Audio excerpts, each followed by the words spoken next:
놀랍게도 지금 1월 달 마지막 주입니다. 벌써 그렇게 돼서 1월 달에는 교회 신앙생활의 기본에 대해서 말씀을 나누고 있는데요. 첫째 주는 신년 예배니까 그렇게 드렸고, 두 번째 주 주일 성수가 무엇이냐, 그 다음 주는 헌금 생활은 어떻게, 그리고 이번 주는 가장 핵심이랄까요, 예배, 진짜 예배, 진정한 예배는 무엇인지, 이 주제에 관해서 말씀을 나누고자 합니다. 오늘 본문의 말씀을 오늘 본문 2절, 2절만 있습니다만은 여기에 보면 산 제사, 몸, 영적 예배, 변화, 이런 이제 키워드들이 나옵니다. 하나님께서는 이렇게 원하시는 겁니다. 지금 옛날처럼 소와 양을 때려잡아 가지고 죽여 가지고 드리는 예배는 지금 드려지지 않는다. 그러면 너희들은 어떻게 예배를 드려야 할까? 진짜 좋은 예배는 어떻게 드리는 것일까? 제물을, 짐승을 바치는 게 아니라 너희의 몸을 이제 산 제물로, 원래 제물은 죽어야 제물이잖아요. 근데 이제 우리를 죽일 수는 없으니까 산채로 우리의 몸을 드려라, 이렇게 얘기를 하고 있습니다. 그것이 참된 예배다, 이렇게 주장을 해요. 그래서 옛날 사람들 중에는 이걸 문자적으로만 이해를 해가지고, 그러면 하나님 앞에서 우리 몸을 드린다, 또 우리를 죽여서 드린다라고 하는 것이 생명을 끊을 수는 없으니까 생명이 끊어지지 않을 정도만 우리를 괴롭게 하면 되겠네, 이렇게 된 거예요. 그래서 집에 있지 않고 집에서 나와가지고 산속에 들어가 있거나 아니면 자기의 몸을 막 학대를 해가지고 예배, 하나님을 섬긴다고 공동체를 만들거나 밥을 안 먹고 계속 버티거나 막 이런 고행하는 그런 사람들이 생겨났다는 겁니다. 그런 사람들이 생겨나서 신앙생활을, 그러니까 예배를 잘 드리겠다고 밥을 안 먹고 그러고 막 집에 안 들어가고 이렇게 하니까 이게 올바른 예배였냐? 아니죠. 하나님이 원하시는 건 그게 아니었던 거죠. 2절 말씀에 그런 내용이 나옵니다. 2절 말씀이 내용은 그래요. 세상을 따라가지 말고 본받지 말고 너희가 하나님의 말씀으로 변화를 받아서 세상을 이겨야 한다, 이런 취지로 말씀을 주시는 거예요. 이 세대를 본받지 말아라. 그리고 마음을 새롭게 해서 변화를 받아서 하나님의 뜻이 뭔지를 정확히 이해하고 그걸 이제 따라가야 한다, 이렇게 말씀을 주고 있는 겁니다. 결국엔 뭐냐면 예배는 마음에 관한 문제라고 말씀을 주시는 거예요. 이 세상은 우리가 본능적으로 끌려요. 따라가려고 합니다. 아무리 신실한 그리스도인이라도 여러분, 맛있는 음식 좋아하고 신기한 거 보면은 구경 가고 싶고 막 그러지 않습니까?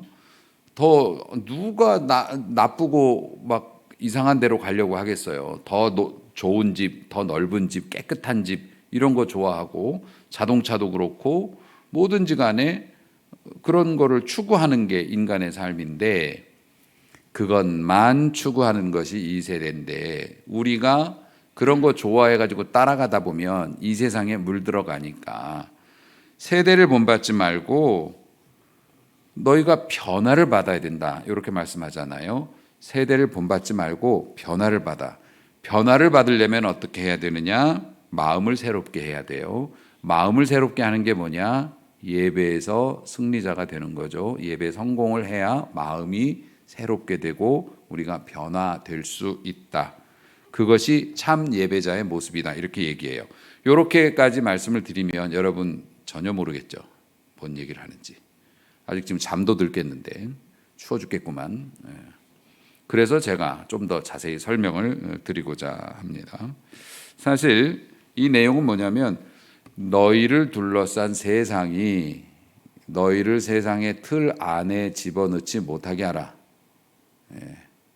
밀가루 반죽은 붕어빵 틀에 들어가면 붕어빵이 되는 거죠. 그렇죠?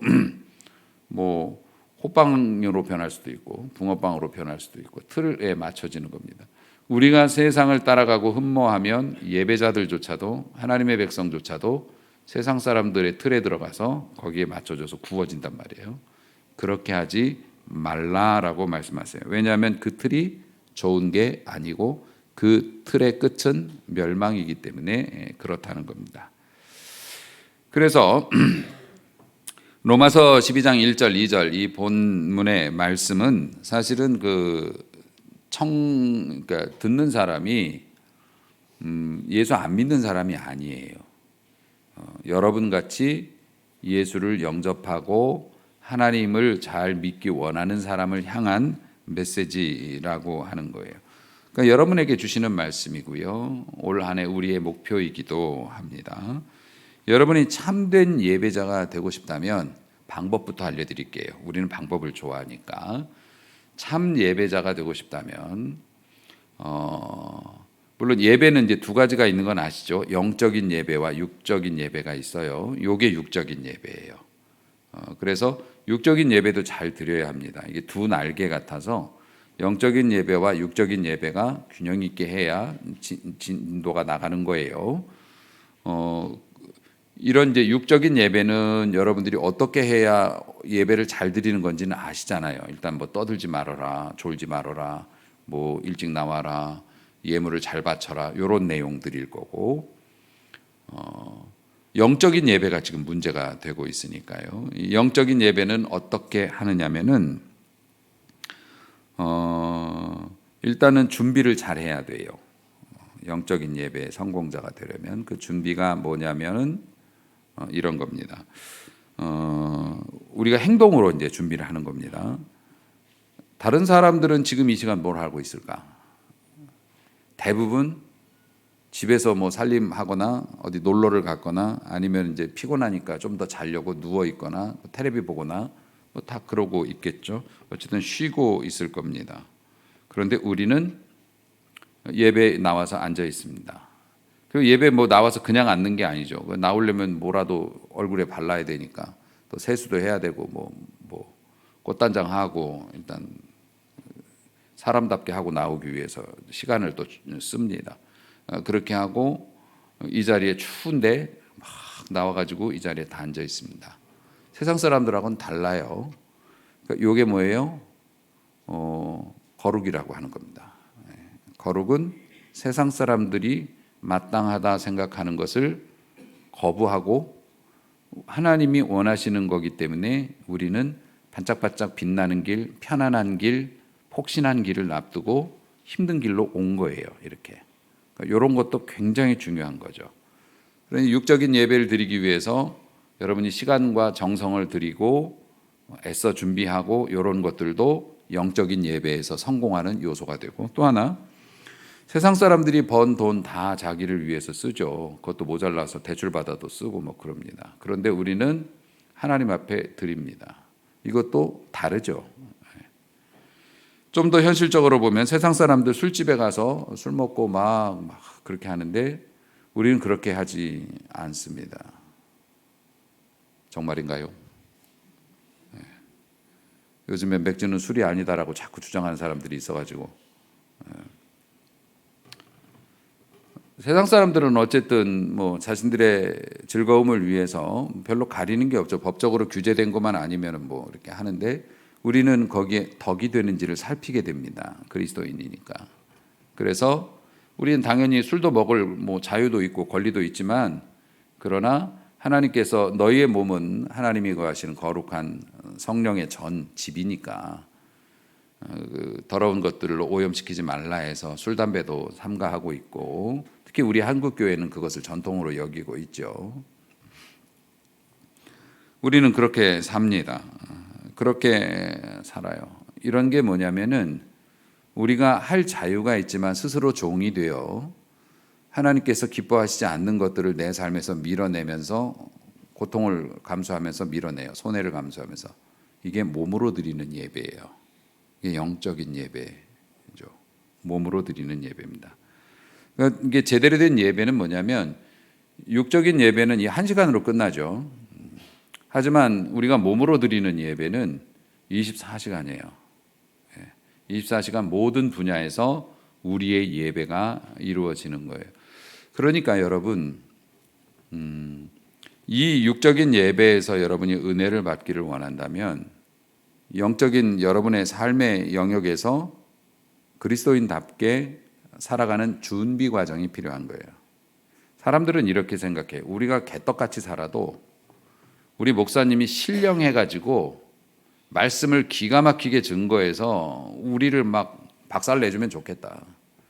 그러니까 자기는 더욱더 단단한 호두 껍질을 만들고, 그리고 유명한 목사님, 능력 있는 목사님, 큰 교회 힘으로 더 큰 망치를 이제 원하는 거죠. 여러분, 망치는 없어요.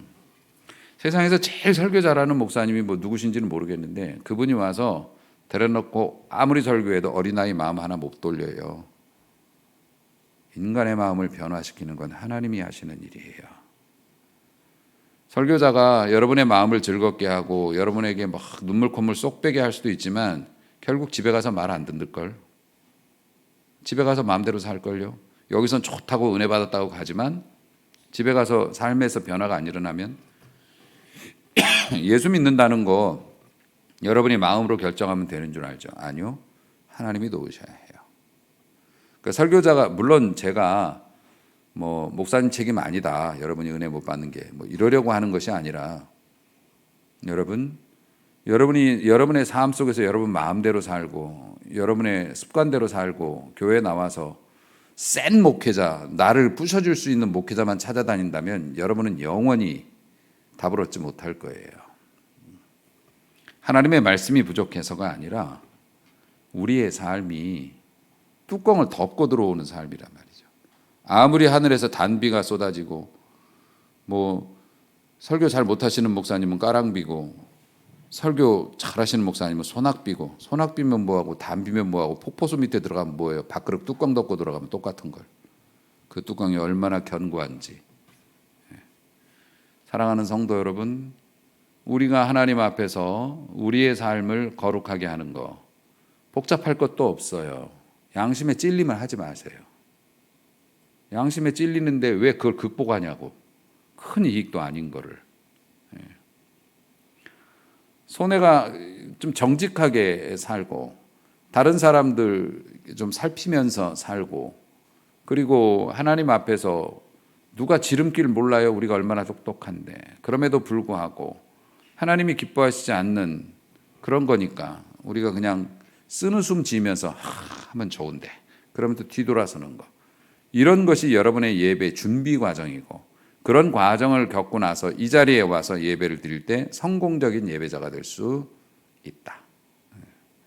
그러니까 여러분, 더 우렁찬 성가대 함성 소리나 더 많은 사람들의 어떤 세력이나, 그래서 여러분의 마음이 막 흥분되고 막 들썩들썩하는 것을 은혜라고 착각하지 마세요.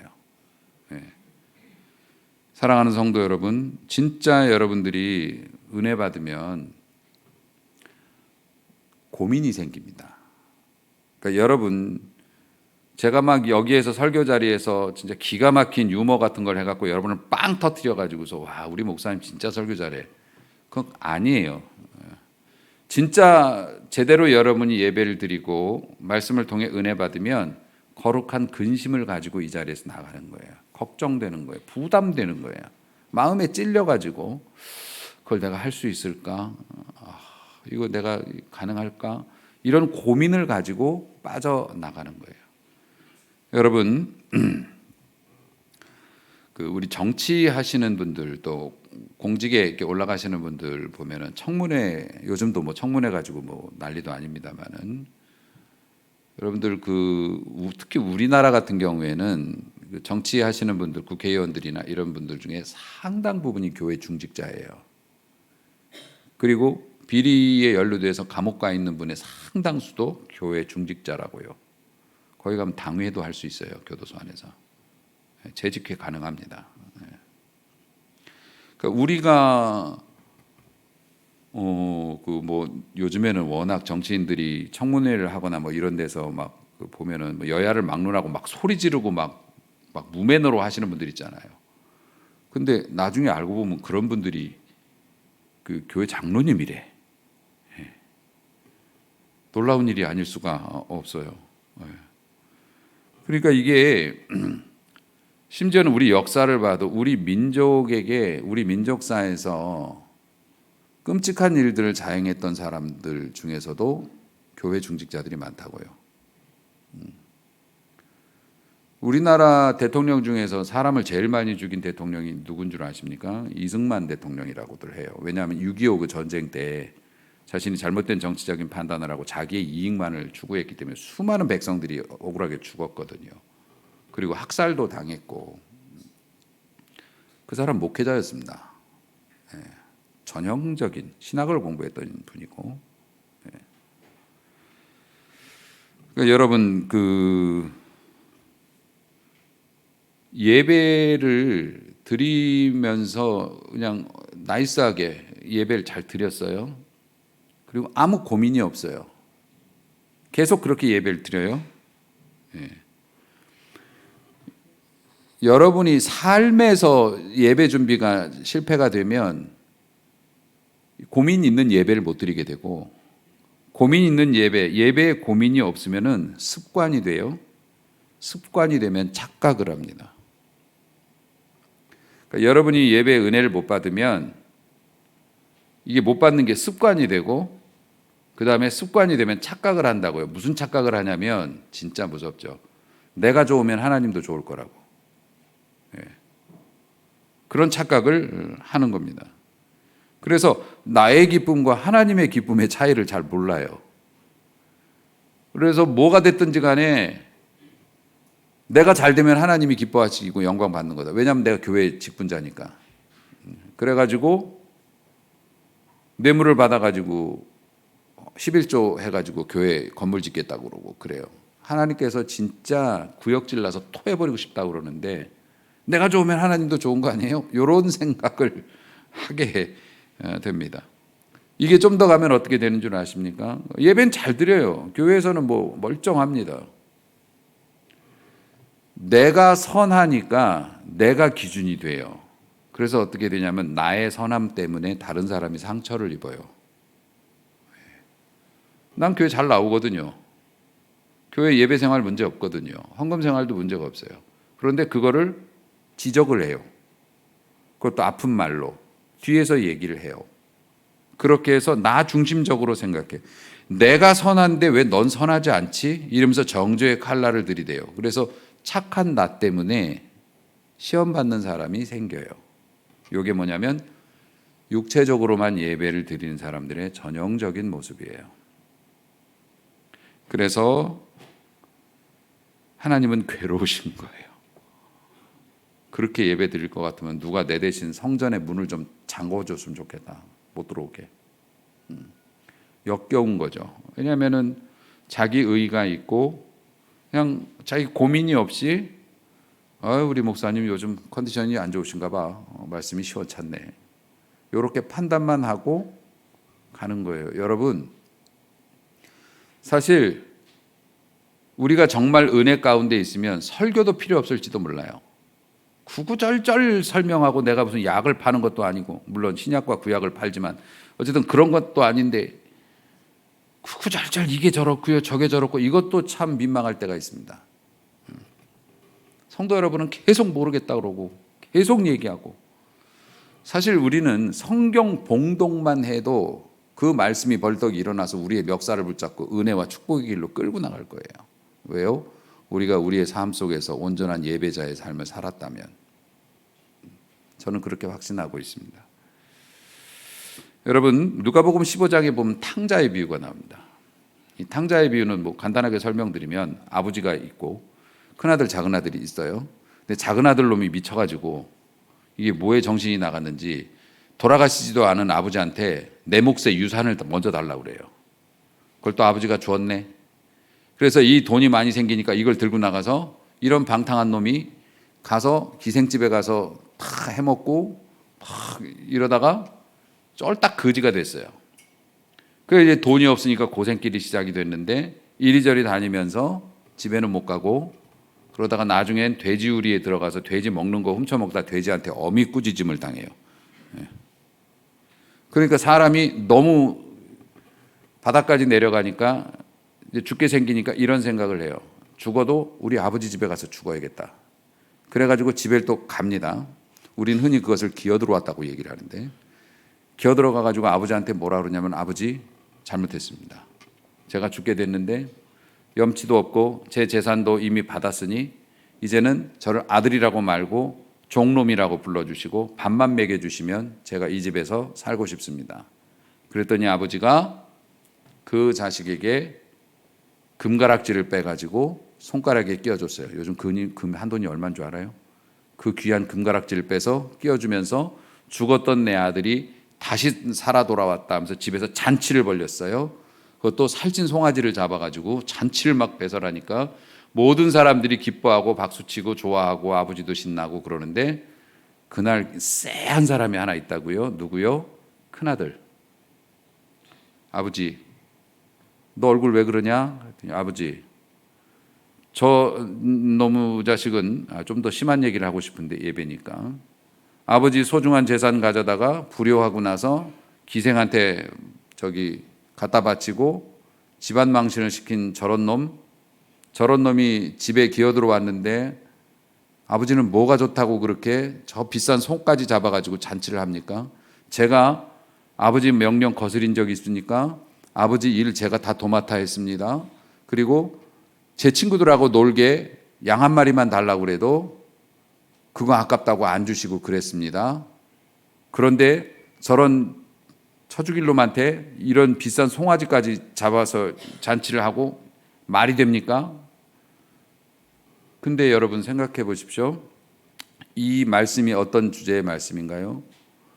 우리는 돌아온 탕자라고 그래가지고서 하나님을 멀리 떠났다가 다시 하나님의 집으로 돌아온 사람들의 얘기인 줄 알죠? 아니에요. 이 얘기의 초점은 큰아들이었어요.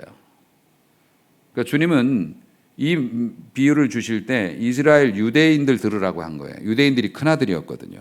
이방인들이 둘째 아들이었다고요. 그러니까 이방인들이 구원받는 것들을 유대인들이 시샘한단 말이에요. 그런데 여러분 생각해 보십시오. 아버지가 기뻐하는데 왜 아들이 싫어합니까? 하나님이 기뻐하시는데 우리는 왜 열받습니까? 이 얘기라고요. 유대인들이 이방인들 나가 죽으라고 그러고 너희들은 구원 못 받을 거라고 그러고 배척하니까 주님이 이런 비유를 하면서 이 백성들이, 나를 모르고 살던 백성들이 나에게로 돌아와서 내 자녀가 되었는데 그래서 내가 기분이 너무 좋거든? 근데 너희는 왜 싫어하냐? 어차피 그 아버지도 그런 얘기를 해요. 이 모든 재산이 너의 것이 아니더냐. 네가 큰아들이니까 너의 것이 아니더냐. 그런데 이렇게 죽었던 줄 둘째가 돌아와가지고서 내가 내 자식을 되찾아가지고 너무 기뻐하고 즐거워하는데 너는 꼭 그래야 되겠냐? 이런 걸로 이제 끝이 나거든요. 그러니까 우리의 예배가 그렇다고 하는 겁니다. 우리가 하나님 앞에 예배를 드리고 하나님의 백성으로 살아가잖아요. 그런데 교회 안에서 우리끼리만 똘똘 뭉치고 서로 은혜 주고받으면서 덕담하면서 세상에 나아가서는 그리스도의 이름을 걸고 뇌물을 받고 그리스도의 이름을 걸고 불량식품을 팔고 저울을 속이고 이렇게 살아간다면 이게 말이 되는 얘기냔 말이에요. 그러니까 사랑하는 성도 여러분, 이 큰아들의 큰아들의 마인드로 보면 우리가 하나님의 백성임을 감사하고 하나님이 기뻐하시는 일들을 우리도 기뻐해요. 우리의 환경과 세상 속에서 그렇게 됐을 때 진정한 예배자가 될 수 있다는 거고, 이사야 58장 6절에서 9절을 보면 그 음식에 관한 이제 메시지가 나옵니다. 하나님이 기뻐하시는 그 음식이 뭐냐? 그 음식은 밥을 안 먹는 거잖아요. 하나님이 기뻐하시는 그 음식은 뭐냐? 40일 금식이다. 아니면 일주일 금식하는 거다. 이번에도 누가 일주일 금식하다가 혼이 나더만요. 아주 배고프죠. 근데 목사님들 막 40일씩 금식하고 그러잖아요. 대단한 거죠. 어떤 금식이 하나님이 기뻐하시는 금식일까?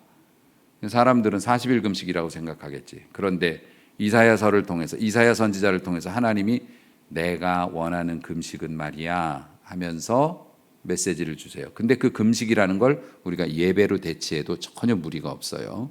내가 기뻐하는 예배는 너희들이 나와서 막 옷을 입고 뭘 하고 막 엄숙하고 장중하게 막 하고 그런 것보다는 내가 원하는 금식, 내가 원하는 예배는 갇힌 자를 풀어주는 것이고, 내가 원하는 금식은 억압받고 압제당하는 자를 돕는 것이고, 내가 원하는 예배는 배고픈 사람에게 식물을 나누어 주는 것이고, 이게 이제 이사야 선지자를 통해서 하나님이 원하시는 것이고, 사람들은 밥을 굶어야 며칠을 굶는 거가 하나님이 기뻐하실까 이러고 있는데, 하나님은 밥을 굶을 게 아니라 왜 배고픈데 밥을 굶니?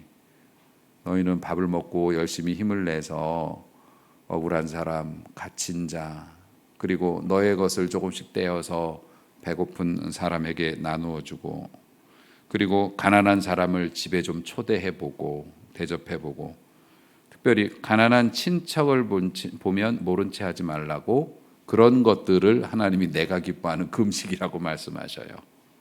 그러니까 하나님의 뜻과 우리의 뜻은 너무 다르죠. 왜냐하면 이 사람들이 예배의 은혜를 못 받으니까 자기들이 정한 규율이 선이라고 생각하고, 이제는 심지어 하나님의 뜻도 관계가 없는 거. 하나님 저 가만히 계세요. 지금 하나님을 위해서 하는 거잖아요. 가만히 있어요. 이렇게 됐단 말이에요. 그러니까 하나님께서는 선지자를 통해서 얘들아, 너희들은 계속 밥을 굶으면서 누가 오래 굶나 내기를 하면서 그러고 있구나. 근데 내가 원하는 거는 너희들 나한테 금식하는 거 아니니? 나 때문에. 그러니까 내가 원하는 금식은, 내가 원하는 예배는 이런 거란다 하시면서 주신 말씀이라고요. 오늘의 예배자들이 새겨드려야 할 말씀이에요. 다시 말해서 반대로 얘기를 해보죠. 내가 다른 사람을 억압해요. 억눌러요. 직장에서 내가 높은 자리에 있다고 낮은 사람들 함부로 막 대해요. 그리고 월급 떼먹어요. 장로님이, 집사님이. 그리고 수당 같은 거 변칙적으로 처리해가지고 회사 유익이 되게 해요. 가난한 사람들 게려서 만나요. 저 사람은 가난하고 아무것도 없으니까 부자들끼리만 교회에서 놀아요.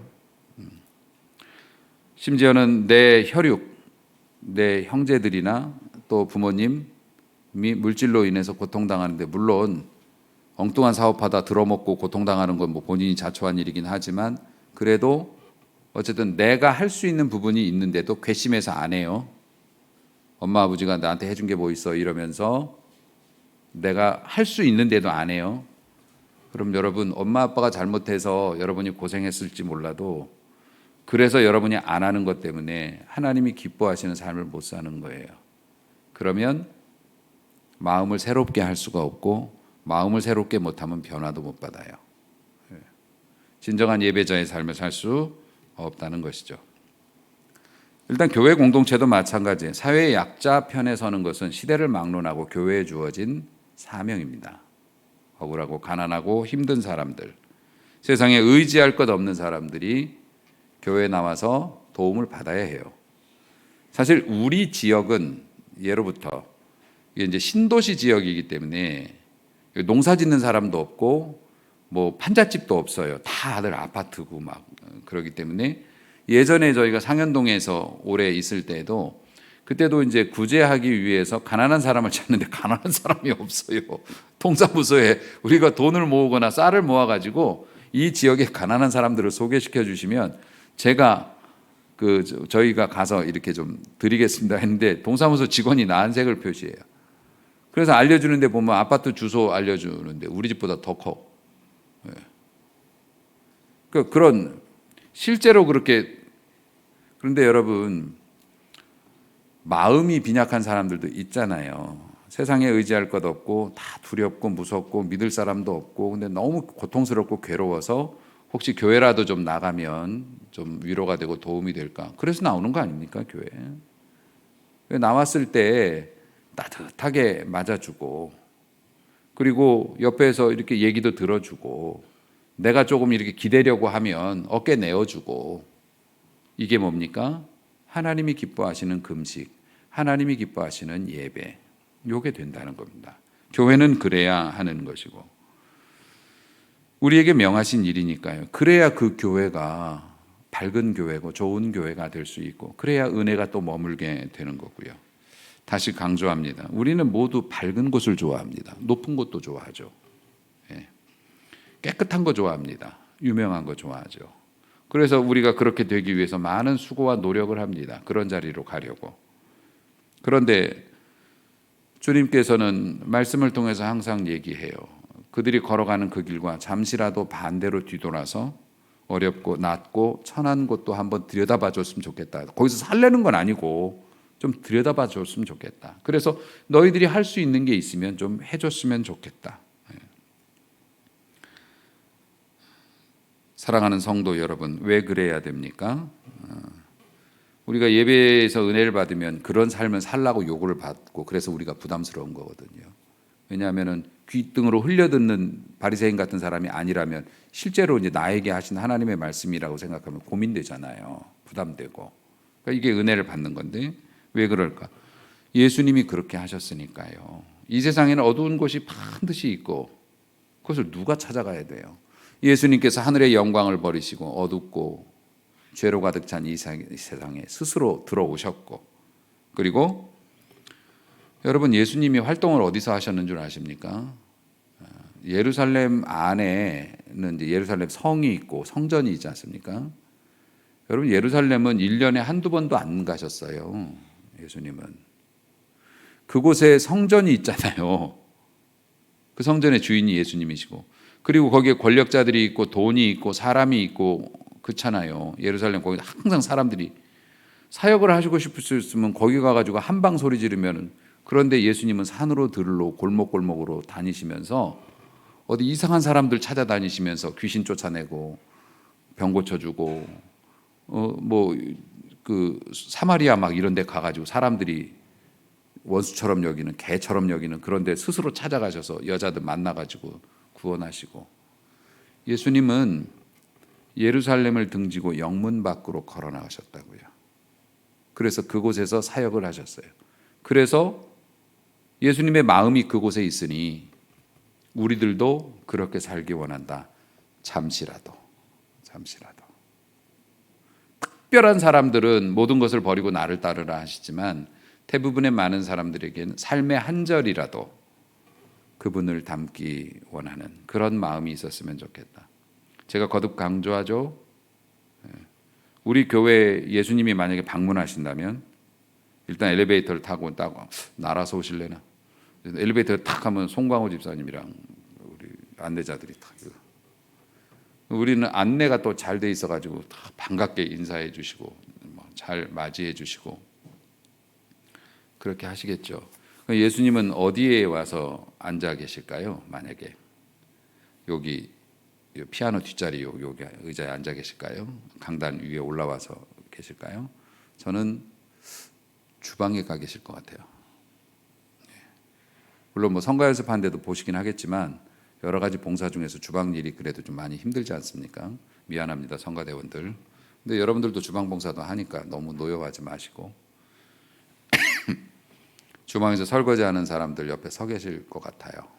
왜냐하면 가장 힘들고 어려운 자리이니까. 주님이 오신다면 물과 같이 가장 낮은 곳을 향해서 움직이실 겁니다. 주님이 그러셨기 때문에 우리도 그렇게 살라 하시고 그렇게 사는 삶이 예배가 되고 우리의 그 예배는 이런 공적인 예배에서 빛을 발해서 이 공적인 예배에서 하나님과 길이 열리고 하나님의 말씀이 우리를 덮었으면 우리는 영적인 거룩한 부담감을 가지고 세상에 나아가서 우리 힘으로 안 되면 성령님이 도와주셔서 우리의 삶이 승리가 되는 것이죠. 그럼 목사님 그런 식으로만 살면 우리는 맨날 가난한 사람 구제만 하고 살아야 됩니까? 아니죠. 우리가 그럴 사람입니까? 우린 절대로 그럴 수 없는 사람들입니다. 우리 주님께서도 여러분 노는 거 좋아하시고 가정에서 웃음소리 편하고 뭐 치킨 시켜 먹는 거 좋아하십니다. 다 좋은 일이에요. 하지만 그것만 하고 그것만 하려 하니까 문제죠. 모르면 몰라도 우리가 알게 되는 것들에 대해서 우리의 마음을 쏟고 우리의 마음을 들이면서 그렇게 할 수 있으면 얼마나 좋을까. 주중에 저희 번개부대에서 목사님이 엄청 친한 척하면서 전화가 와가지고 연말에도 전화도 안 하고 내가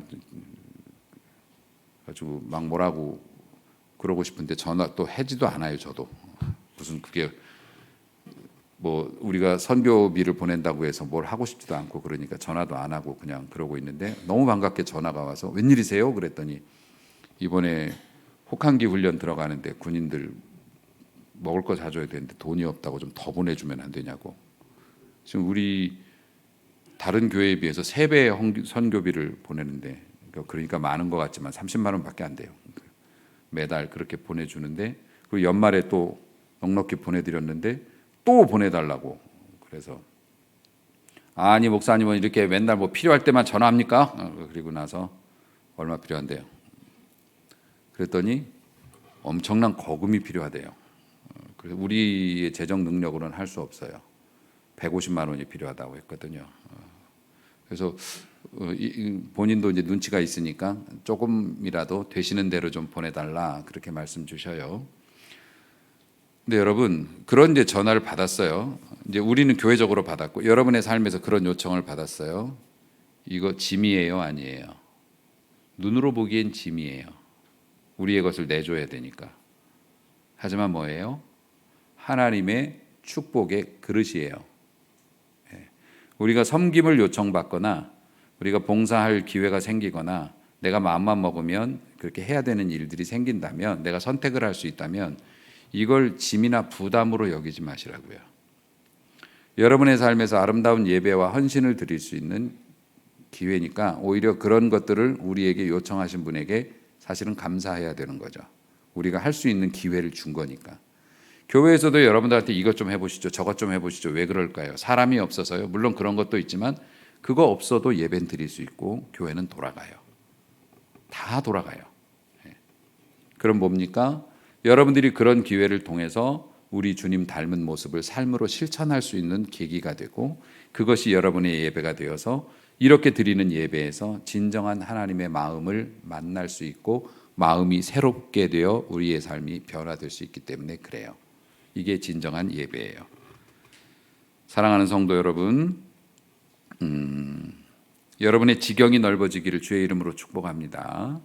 여러분의 지경이라는 건 땅의 경계니까 여러분의 아파트 평수도 넓어지기를 축복합니다. 아주 이제 야가 가지고 이런 거 아멘 안 한다. 너무 세속적으로 보일까봐. 당연히 여러분 아파트 평수도 넓어지고 차도 더 넓어지고 더 좋은 거 타셔야죠. 그런데 지경도 넓어지는 것도 좋지만은 영적인 지경이 넓어졌으면 좋겠어요.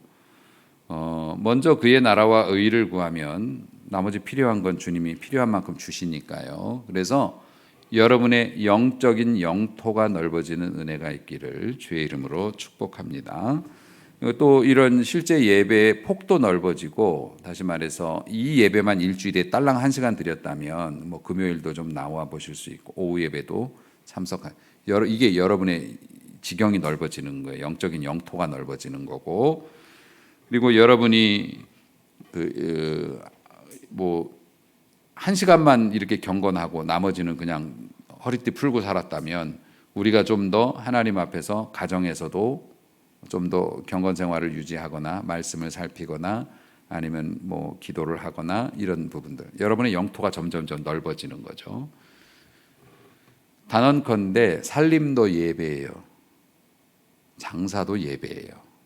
사업하시는 거 다 예배. 회사도 공부도 예배일 수 있어요.